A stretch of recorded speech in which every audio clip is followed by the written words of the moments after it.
Saya tuh mau balapan dulu sama anak saya sih. Maksudnya gimana tuh, Pak? Eh, Gini, dulu waktu pandemi itu anak saya belajar masih online ya, awal-awal masuk kuliah. Saya ngelihat dia belajar online dengan pemateri dari dosen-dosennya dia dari SBM tuh, wih bagus banget ya, bagus banget. Saya suka gitu. Wah, ini menarik banget nih. Kebetulan Kunci membuka program ini MBA sama dengan SBM ITB. Boleh juga nih, saya coba gitu ya. Saya ikutin lah berapa minggu ya, 13 minggu kalau nggak salah. Mm-mm. Nggak lama kemudian, Papa mau wisuda. Hah, wisuda? Cepet banget. Udah wisuda, Pak? Iya dong. Di mana? Di ITB. Ah, di kampus saya. Malah jadi duluan Bapak ya Duluan yang dong, wisuda gitu kok ya. bisa gitu. Pokoknya Bapak aja bisa gitu. Papa aja bisa nih, kamu juga harus beneran juga bisa ya, harus serius. Akhirnya kita Oke. jadi contoh nih buat anak. Saya Iya, kurang iya, lebih iya. kayak gitu. Hai teman kunci, selamat datang di Cerita Kunci. Cerita Kunci adalah ruang untuk berbagi kisah inspiratif dari para alumni kunci. Harapannya nanti cerita-cerita yang di sini akan memotivasi teman-teman untuk terus bersemangat belajar. Dan hari ini saya Bunga sudah ditemani oleh Bapak Didi Rosyidi. Beliau adalah seorang alumni mini MBA dari Kunci. Kita sapa yuk. Halo Pak Didi, apa kabar Pak Hai Mbak Didi? Bunga, alhamdulillah sehat Mbak. Sehat Mbak ya, Bunga oke. gimana? Sehat alhamdulillah. Ah, Makasih ya Pak Didi udah mau sharing di cerita kunci. sama-sama Nah, Mbak. kita kalau boleh tahu nih Pak, sekarang Bapak bekerja di mana dan sebagai apa? Saat ini saya bekerja di Telkomsel, salah Oke. satu perusahaan telekomunikasi di Indonesia ya. Saya kebetulan saat ini diamanahkan sebagai auditor ya di perusahaan tersebut. Oke, berarti kalau sebagai auditor mungkin banyak yang udah sering dengar ya, tapi mungkin boleh dijelasin kali ya Pak, apa sih tanggung jawab utamanya sebagai auditor? Oke, begini, audit itu auditor ya, dia Mm-mm. melakukan dia sesuai dengan namanya auditor. Auditor itu melakukan proses kerjaan audit ya, audit terkait dengan aktivitas yang dilakukan oleh teman-teman di perusahaan di Telkomsel.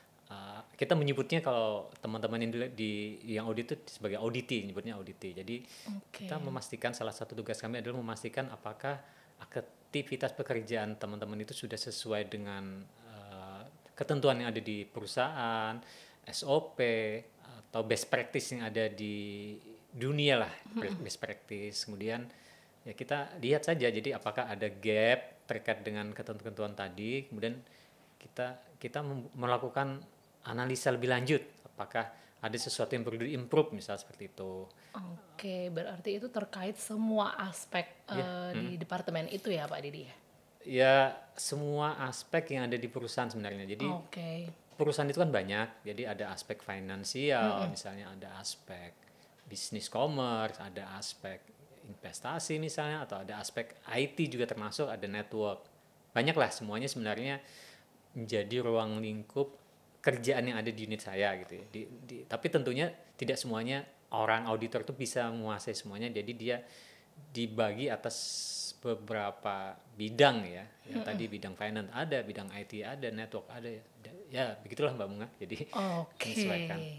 Oke. Mungkin profesi auditor itu belum familiar kali ya untuk dijadikan cita-cita pada masa itu. Kalau disebut cita-cita sih mungkin enggak ya. Jadi waktu saya kecil dulu sebenarnya nggak ada kebayang sama sekali nih. Ke depan kebesar saya akan jadi auditor gitu. Nggak ada sama sekali, jujur nggak ada. Karena kalau kita tanya anak-anak kecil, bahkan sampai sekarang pun ya, kamu pengen cita-cita apa sih?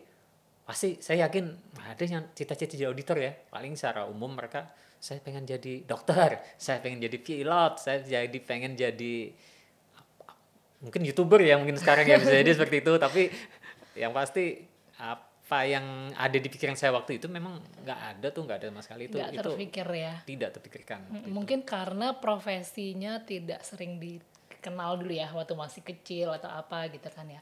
Iya, jadi auditor itu sebenarnya profesi yang sebenarnya tidak terlalu common, tidak terlalu banyak dikenal orang secara umum ya. Mungkin di sekolah-sekolah waktu kita belajar SD, SMP nggak ada tuh disebut auditor, mungkin jarang banget. Ya mungkin yang yang sepemahaman kita aja, yang sering kita berinteraksi. Mungkin kita kecil, ada dokter sekitar kita lewat, pengen jadi dokter, kita naik pesawat ada pilotnya, pengen jadi pilot Iya, setuju mungkin sih. Mbak Bunga juga pasti gitu Iya, kali ya, iya, dan pengen. bahkan ternyata ada fakta unik nih, Pak. Iya. Ini mungkin teman kunci mesti dengar ya. Menurut Flag Job Survey, hanya 10% orang dewasa yang bekerja sejalan dengan cita-citanya waktu kecil. Nah, menurut Bapak gimana tuh, Pak?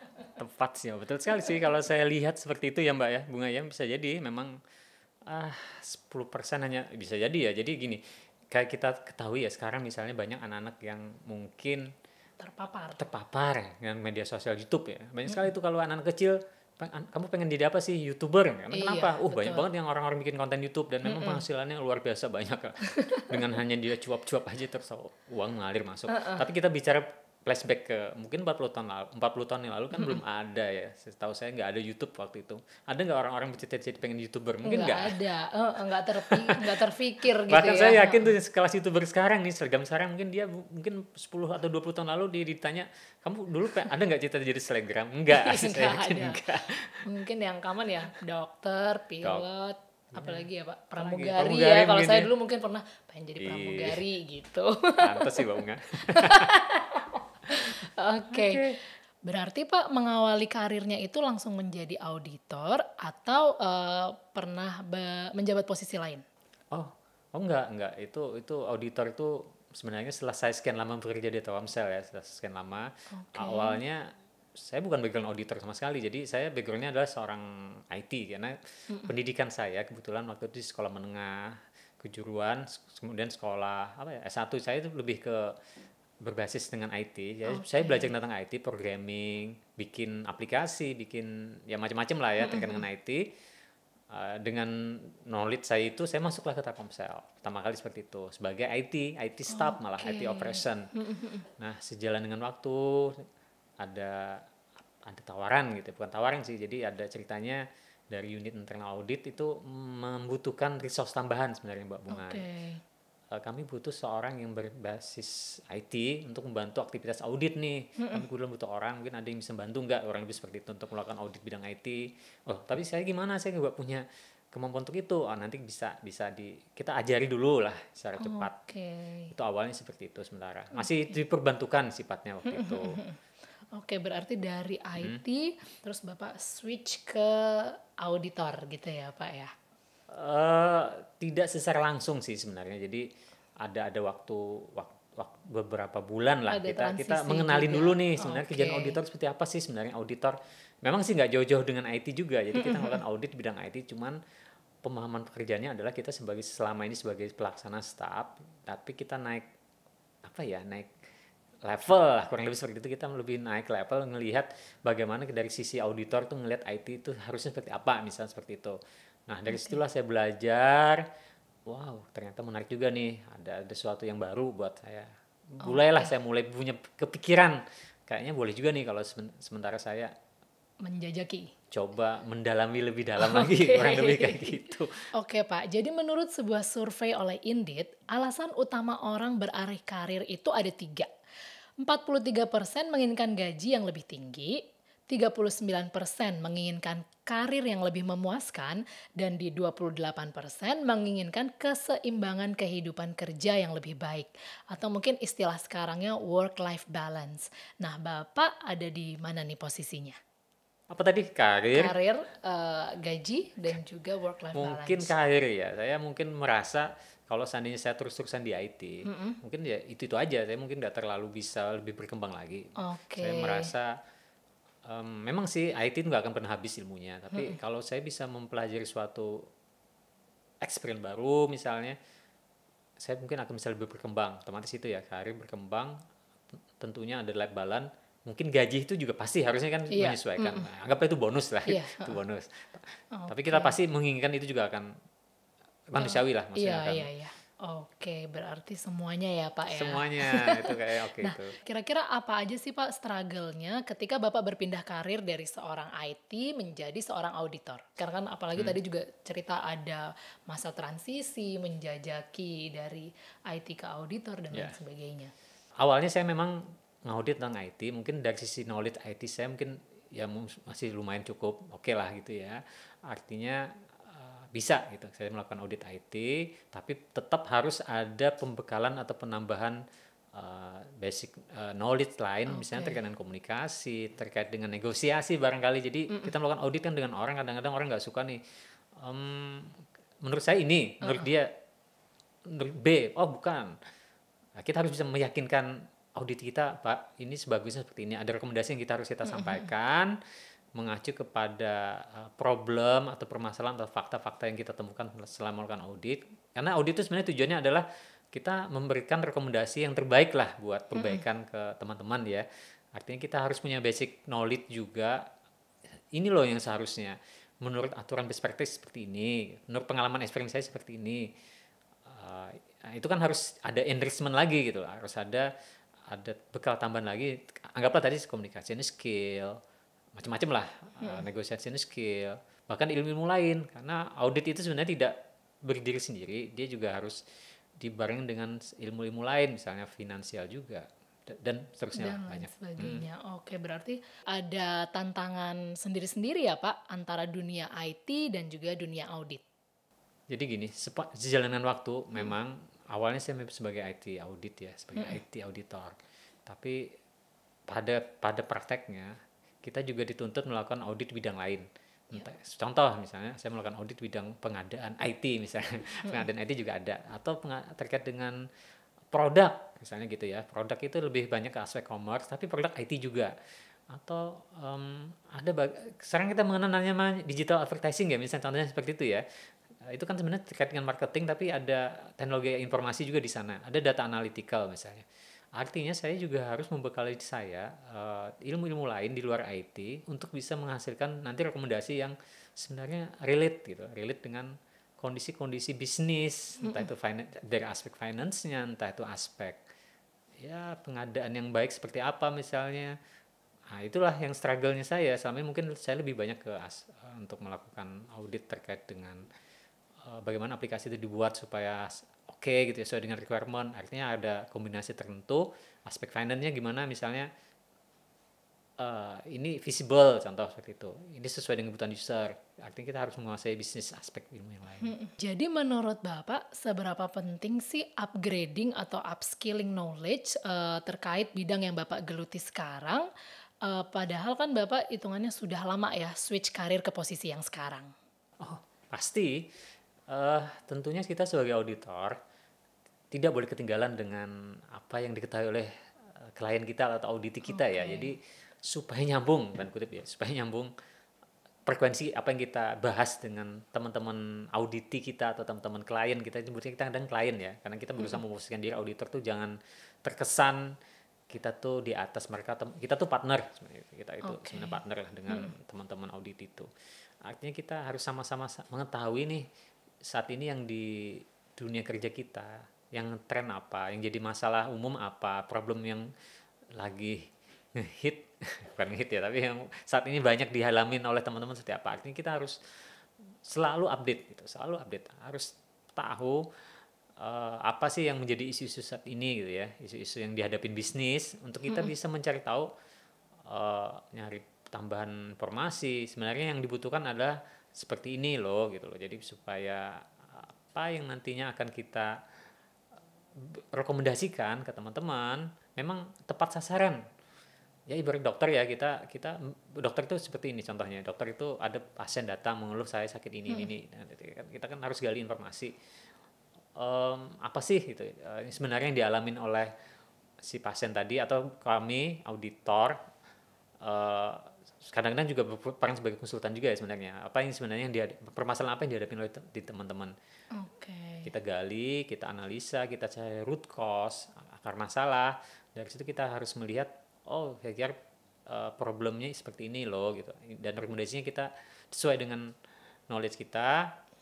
Inilah yang tepat, kurang lebih seperti itu. Gitu. Tentu kita harus menjalin komunikasi yang baik lah dengan teman-teman. Oke, kita kembali ke data ya Pak. Menurut Biro Statistik Tenaga Kerja, umumnya usia potensial orang untuk melakukan switch karir itu tuh di rentang usia 25 sampai 34 tahun gitu ya. Nah, sebagai orang yang juga melakukan switch karir nih ya Pak, mungkin Bapak boleh kasih saran gitu buat teman-teman kita yang mungkin sedang ada di dalam situasi itu gitu. Oh, oke.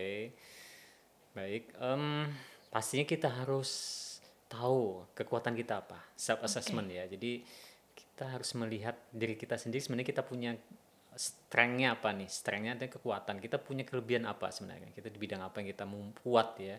Bidang IT, oke, di bidang mungkin marketing bisa jadi ya kita ternyata tanpa kita sadar kita bagus juga nih aspek marketing, bisnis lain misalnya, apapun itu. Atau kadang-kadang kita suka sesuatu yang baru, kita suka melihat hal-hal yang apa ya, menjadi sesuatu yang perlu diimprove. Misalnya untuk auditor kan sebenarnya kan kita tahu, kita bisa ngelihat dari luar atau dari atas gitu ya, permasalahan-permasalahan yang terjadi, kita suka dan kita punya kemampuan untuk itu. Artinya kita Oke. benar-benar harus yakin nih, kita bisa gitu, kita melakukan self assessment, kita bisa, kita punya basic knowledge yang lumayan lah, yang banget mudah-mudahan untuk melakukan switch karir tadi. Jangan sampai misalnya kita pengen switch sekarang jadi pilot, enggak, kita kan enggak punya sekolah pilot, atau kita pengen jadi dokter, mana mungkin lah itu, ngawur ya. Karena kan harus sekolah lagi dan enggak Iya. mungkin lah seperti itu. Paling kita harus tahu dulu apa yang kekuatan buat diri kita sendiri nih misalnya. Kemudian eh ya tentunya kita riset ya. Kita pengen karir mau jadi apa nih misalnya, mau jadi YouTuber misalnya. Boleh gitu, bisa jadi karena akan ngetren, tapi dilihat dulu udah banyak banget nih jadi YouTuber misalnya. Mungkin kan enggak kita? Misalnya seperti itu. Kita lihat pengen menjadi sesuatu yang apa ya? Menjadi seorang yang ternyata karir itu ke depannya ternyata dia akan nurun gitu ya, nggak akan terlalu dibutuhkan misalnya. Oke, Kita nggak tahu berarti apa, kita harus tahu prospeknya ya. Kita prospeknya, juga harus riset prospek dilihat. ke depannya gitu. Iya, Apakah ini akan jadi semakin tren, grow gitu ya? sesuatu yang betul. Oke. Tentunya ya jangan sampai gini, kita switch karir ternyata kita pengen menjadi sesuatu yang ternyata pendapatannya malah lebih rendah atau lebih sedikit daripada yang kita dapat sekarang, kan itu sama aja bunuh diri nih misalnya. Iya, iya, Kan setuju nggak sih. mungkin lah gitu ya. Jadi kita harus benar-benar lihat ini sesuai dengan diri kita punya kemampuan, kemudian memang memberikan aspek ekonomi yang bagus lah, Iya. kurang lebih seperti itu. Ya Oke. riset aja mana yang akan berkembang, yang punya potensi untuk growth, itu oke. Dan tentunya tidak ya sesuai, masih inline dengan kemampuan kita. Oke.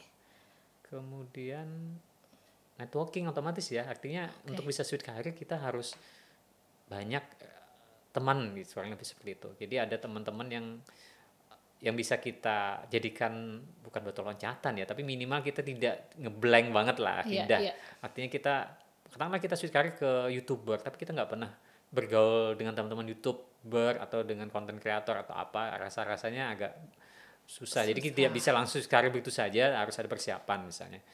Untuk menjadi auditor juga sama.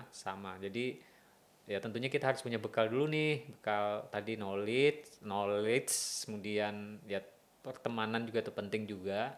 Artinya kita harus menjalin dengan sesama profesi auditor, itu artinya kita punya bekal lah untuk itu gitu ya, Untuk bisa dapat gambarannya gambaran. gitu ya. Apalagi mungkin kalau boleh menambahkan, mungkin networking saat ini jauh lebih Oh mudah iya, ya Pak ya, benar-benar. dengan kita bisa nggak cuman tatap Ya, muka gitu ya, kita bisa lihat berbagai macam komunitas mungkin betul. secara online di seluruh, bahkan nggak cuma Indonesia ya, tapi juga seluruh dunia. Mungkin kita bisa start to get more knowledge atau bayangan nih tentang karir yang akan kita tuju gitu Betul, ya. Mbak Bunga. Jadi sebenarnya jujur, jadi saya menjadi auditor IT sebenarnya juga ada sertifikasinya ya sebenarnya, sertifikasi Certified Information System Auditor. Di situ sebenarnya ada perkumpulan IT Komunitasnya. auditor, komunitasnya. Di sana ada ada event gitu ya. Misalnya sebulan atau bulan sekali kita akan ada pertemuan, akan sharing-sharing dengan teman-teman sama auditor, apa sih yang menjadi hot issue lah, kurang lebih seperti itu, terkait dengan IT misalnya, seperti itu.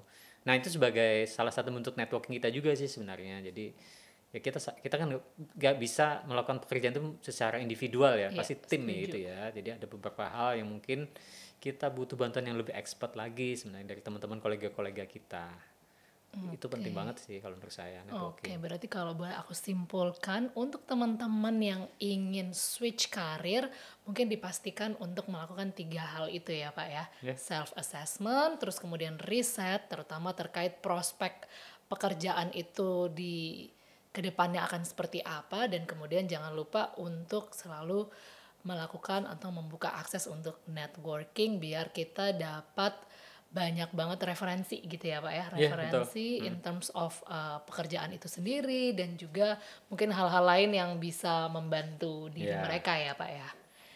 Oke, nah kita udah ngobrol cukup panjang dan seru gitu ya. Ini kita mau kasih sedikit apa ya, relaksasi dulu nih Pak gitu. Kita mau boleh, boleh. games ya. Di sini sudah ada fishbowl berisi beberapa kata. Nah, nanti Bapak silakan mengambil katanya. Mungkin nanti Pak Didi boleh membuat quote dari salah satu kata Bisa yang ya Bapak ngambil? ambil. Yes. Oh, waduh. Kayak arisan. Iya, Kocok, kocok, kita kocok. arisan dulu. Jatuh. Ini, Oke. boleh, boleh. Prioritas. Wow, Oke, silakan Pak Didi. aduh. Oke, jadi gini, banyak hal misalnya kita mungkin dikaitkan dengan aktivitas pekerjaan kali ya. Ya. Nanti kita akan banyak dihadapkan pada suatu kondisi mana yang harus diprioritaskan terlebih dahulu nih ya. Karena tidak bisa dipungkiri kita melakukan suatu pekerjaan tuh ada kalanya paralel gitu ya. Kan sekarang zamannya online gini kan Iya. bahkan meeting pun kadang-kadang paralel meeting gitu ya, multi meeting dan sebagainya. Tapi nggak mungkin kita bisa menguasai semuanya dalam waktu yang bersamaan. Pasti harus ada yang tanda kutip dikorbankan, yang diprioritaskan. Nah, kita bicara aspek prioritasnya artinya mana yang risikonya yang paling tinggi. Kalau ini misalnya kita tunda, akan muncul potensi kerugian perusahaan yang mungkin akan meningkat misalnya seperti itu. Kita harus bisa mengakses suatu aktivitas yang menurut pandangan kita ini harus segera dilakukan. Kalau nggak dilakukan bakal akan muncul kerugian-kerugian baru atau potensi kehilangan kesempatan lah kurang lebih seperti itu. Oke. Itu penting prioritas. Oke, berarti menentukan skala Skala prioritas ya. prioritas.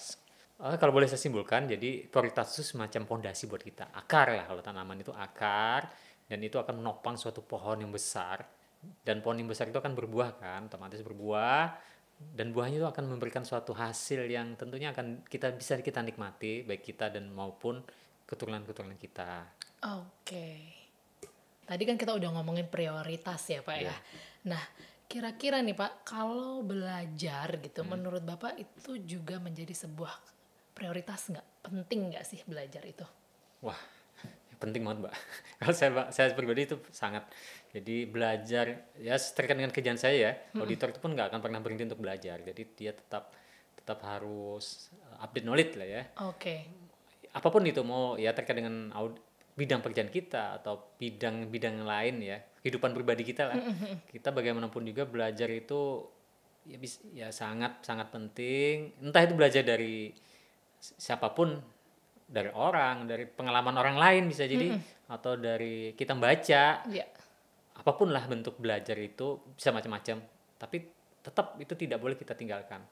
Oke, jadi itu jadi kayak kebutuhan yang bisa dibilang Iya. non-stop ya Pak ya? Kalau saya itu ya sampai kita mati pun harus belajar kali ya. Iya Sampai kita sih, sampai agree kapanpun. sih. Dan dengan belajar kita juga bisa mendapatkan ide-ide baru. Jadi kalau Oke. kita untuk menyelesaikan suatu problem kita, bisa jadi kita mendapatkan sumber ide untuk menyelesaikan permasalahan yang kita hadapi itu dengan belajar gitu. Belajar itu artinya kita belajar pengalaman orang lain ya, atau belajar dari buku atau literatur manapun. Nah, itulah ide kita itu muncul gitu. Oke, jadi bisa dibilang belajar itu menjadi stimulus ya Pak ya, untuk kita mengeluarkan ide-ide baru, gagasan-gagasan baru Iya, gitu ya. iya, artinya kita punya referensi itu. Dengan belajar itu punya referensi tambahan. Referensi tambahan tadi yang akan membuat hasanah pengetahuan kita lebih luas gitu ya, lebih kita terbuka lah dengan Iya. sesuatu yang mungkin sebelumnya kita tidak pernah terpikirkan ya. Dengan kita belajar hal-hal yang di luar gitu ya, dari diri kita, dari lingkungan kita, banyak sesuatu yang menjadi men-trigger kita, bisa jadi ya itu harus seperti ini. Kita kembangkan, kita manipulatif lah, ide tadi artinya manipulatif, kita ambil dari comot sana, comot sini. Iya. Bisa kita kembangkan menjadi suatu ide baru Ide bahkan. baru. Oke. Ketika belajar, ini kan tadi kita ngobrol bahwa belajar itu mungkin justru menjadi kebutuhan yang nonstop gitu ya, mungkin jadi Ya. kebutuhan untuk semua usia gitu Hmm. ya Pak Didi. Nah kira-kira apa ya tantangan yang umumnya terjadi dalam si proses belajar ini? Eh, Kadang-kadang manusia itu juga naik turun. Ada dia kadang punya semangat, kadang-kadang dia lagi bete gitu ya. Iya, Belajar pun kadang seperti itu juga memang. Ada saatnya, aduh capek juga nih harus baca-baca terus misalnya. Atau ikut semacam perkuliahan yang iya, formal ya, belajar formal. Ya kita harus mantapkan niat gitu ya, mantapkan niat. Kalau memang kita harus tuntut gitu ya, harus belajar dalam kondisi formal, iya, ya kita anggap, wah kita sudah misalnya ikut program ini bayar mahal, sayang dong kalau iya, misalnya gak dimaksimalin gitu ya, misalnya kayak gitu. Itu paling kan salah satu buat motivasi kita. Tapi ya bagaimanapun juga kita positive thinking aja, artinya dengan belajar ini kita banyak hal loh yang baru loh, yang mungkin sebelumnya kita nggak tahu jadi tahu gitu. Ya gimana caranya kita tetap ya istiqomah lah sebenarnya ya, iya. memaksakan diri. Tapi yang pasti kalau kita bosen, kita cari jalan lain ya dengan belajar gimana caranya bikin fun gitu ya. Oke, jadi terkait situasi sekarang kan semuanya mungkin juga serba digital, begitu juga dengan proses belajar ya Pak ya. Ya. Nah kira-kira menurut Bapak sendiri apakah ada kesulitan atau mungkin hal yang menjadi challenge tertentu gitu karena kita kan belajarnya tidak selalu tatap muka gitu. Ya, menarik sih. Jadi sekarang banyak sekali platform pembelajaran online ya. Artinya kita punya keleluasaan, punya Ya, kebebasan, bisa belajar kapanpun dari manapun gitu ya. Artinya ada materi menarik yang diselenggarakan dari tempat yang jauh ya. Kita bisa hadir secara online memang, hadir secara online, kemudian kapanpun sambil di jalan pun kita naik bis naik kereta atau apapun juga bisa, sambil nyetir mobil juga bisa ikut mendengarkan. Memang itu kelebihannya. ya, Kekurangannya dan kelebihan dan sekaligus kekurangan, artinya apa, kita kan kadang-kadang banyak distraksi memang. Jadi yes, kalau misalnya belajar online banyak distraksi, lagi dengerin tahu tuh kita diajak ngobrol ngomong sama orang-orang di sekitar kita atau ya macam-macam lah. Itu mungkin yang agak sedikit merepotkan kalau saya sih. Memang kita memang harus ya mengalokasikan waktu secara khusus sih memang ya. Pertama kita ada potensi distraksi untuk belajar itu memang, jadi nggak efektif juga kadang-kadang gitu oke, kekurangannya. Kedua, kadang-kadang kita merasa sendirian, bukan sendirian dia, artinya dengan online itu kadang kita nggak tahu nih teman-teman tetangga kita seperti apa. iya, Kadang-kadang iya, suasana sangat sangat berpengaruh ya. iya, Kalau kita merasa sendirian belajar, kita nggak tahu lingkungan kita seperti apa, itu kadang-kadang agak sedikit menghambat kalau saya pribadi. Kadang-kadang kita sangat ada ada ada semacam suatu nuansa suasana yang memang lingkungan harus berimpact. Ya contoh lah kalau kita nonton konser musik ya, iya, nonton di TV dengan kita hadir langsung kan beda nih beda feel-nya ya, feel-nya gitu ya. oke. Belajar mungkin agak sedikit seperti itu juga. Tapi apapun itu ya tetap kita berusaha dapetin ilmunya lah Iya, terutama gitu. mungkin untuk mensiasatinya mungkin lebih kita harus ini kali ya, motivasinya gitu kali ya Pak ya. Iya, motivasi itu yang pertama nomor satu memang. Mau seperti apapun belajarnya, mau dia di kelas pun kalau dia motivasinya nggak bagus, Yes, sama aja agree. bisa ketiduran. Dijelasin sama gurunya, dia tidur nggak menarik buat dia gitu. Iya. Oke, Itu jadi emang motivasi juga harus kita komitmen kali ya. komitmen. Motivasi menjadi komitmen kita gitu ya untuk menyelesaikan Iya, mau belajar di mana aja. mau metode apapun ya, mau online, mau tatap muka langsung. Memang kalau dia memang motivasinya kurang kuat, Sudah pasti ya bisa kurang jadi udah maksimal. hasilnya sayang, bisa jadi hasilnya juga nggak maksimal sih. Nggak Oke, nah benar. kalau pengalaman belajar Pak Didi di Kunci nih, mungkin bisa di-share nggak kira-kira apa yang serunya gitu? Karena saya ikut program ini MBA ya. Yang seru itu waktu pas live session gitu ya, sama ada namanya experiential learning gitu. Itu memang online sih, online. Artinya kita sudah mendapatkan basicnya nih melalui self learning, nanti dikuatkan lagi dengan live in class secara online juga. Ada experiential learning, ada semacam game gitu ya, kita menjadi semacam CEO atau direktur apa. Nah itu Iya, seru tuh. Jadi dibuatkan semacam case tertentu yang kita akhirnya dibagi beberapa kelompok. Ada moderatornya juga, iya, kita diminta untuk berperan sebagai siapa gitu ya, membuat semacam project ya, dummy project, tapi seru aja gitu. Jadi kalau oh ada kalanya teman kita atau lawan kelompok kita kalah gitu, kita menang, puas rasanya gitu. Puas aja. Nah Oke. itu, yang live season tadi kita juga bisa tanya banyak nih ke para pemateri, speaker atau pembicara atau dosen lah. Itu yang mungkin tidak bisa kita temuin kalau untuk belajar self learning video. Itu kita tanya lah, itu bisa interaksi. Kadang-kadang kita nggak sabar nih, harusnya kan lewat moderator dulu, kadang kita open mic, wah seru-seru aja sih. Tapi ya itu yang saya pikir itu lebih enak gitu ya, lebih lebih hidup suasananya. Oh, lebih Itu dapat feel-nya ya. feel-nya lebih dapat. Jadi kita bisa, Oke. intinya interaksi dua arah itu penting banget. Belajar itu mungkin harapannya sih itu lebih diperbanyak juga. Oke, nah terus ada cerita unik lainnya Hmm, kah selama belajar di mini MBA? terkait cerita unik, sebetulnya saya ada cerita sedikit. Saya tuh balapan dulu sama anak saya sih. Wah, balapan lulus. Maksudnya gimana tuh, Pak? eh Gini, sejujurnya kan kebetulan anak saya juga mahasiswa juga di program SBM ITB yang beneran, masih bener itu artinya yang Oke. dia masuk angkatan 2021. Saya ambil program INIB ini sebenarnya diam-diam gitu. Anak saya nggak tahu gitu ya. Nggak tahu. Pokoknya saya ambil aja gitu ya. Meskipun saya terinspirasi juga karena kebetulan dulu waktu pandemi itu anak saya belajar masih online ya, awal-awal masuk kuliah. Saya ngelihat dia belajar online dengan pemateri dari dosen-dosennya dia dari SBM itu, wih bagus banget ya, bagus banget. Saya suka gitu. Wah, ini menarik banget nih. Saya diam-diam ikut mendengarkan, nguping lah, tanda kutip, apa sih yang dijelasin sama dosen-dosennya. Kebetulan kunci membuka program ini MBA sama dengan SBM ITB. Boleh juga nih, saya coba gitu ya. Saya ikutin lah, berapa minggu ya, 13 minggu kalau nggak salah. Nggak lama kemudian, Papa mau wisuda. Hah, wisuda? Cepet banget. Sudah wisuda, Pak? Iya dong. Di mana? Di ITB. Ah, di kampus saya. Ya udah deh, akhirnya bisa buat gaya-gayaan sama anak. Udah ya, udah selesai nih saya. Malah jadi duluan Bapak ya Duluan yang dong, wisuda gitu kok ya. bisa ya? Pokoknya Bapak aja bisa ya. Papa aja bisa nih, kamu juga harus beneran juga bisa ya, harus serius. Akhirnya kita Oke. jadi contoh nih buat anak, saya Iya, kurang iya, lebih iya. kayak gitu. Orang tuanya aja semangat nih belajar, anaknya sampai semangatnya kalah sama orang tuanya misalnya kayak gitu.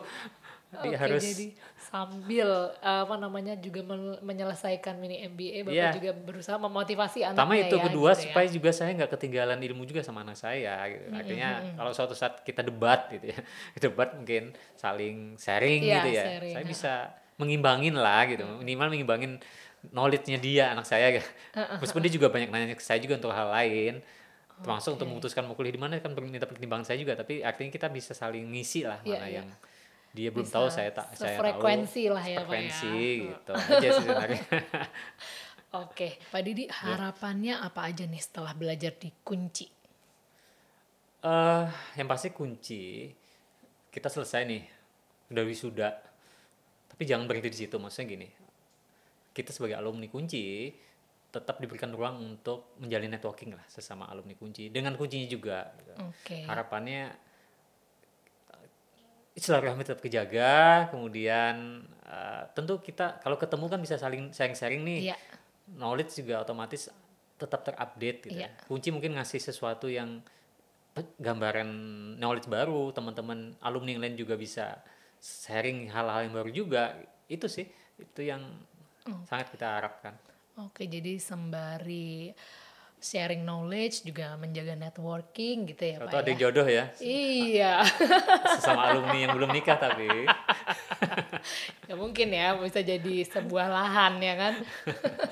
Ada lagi nggak Pak harapannya?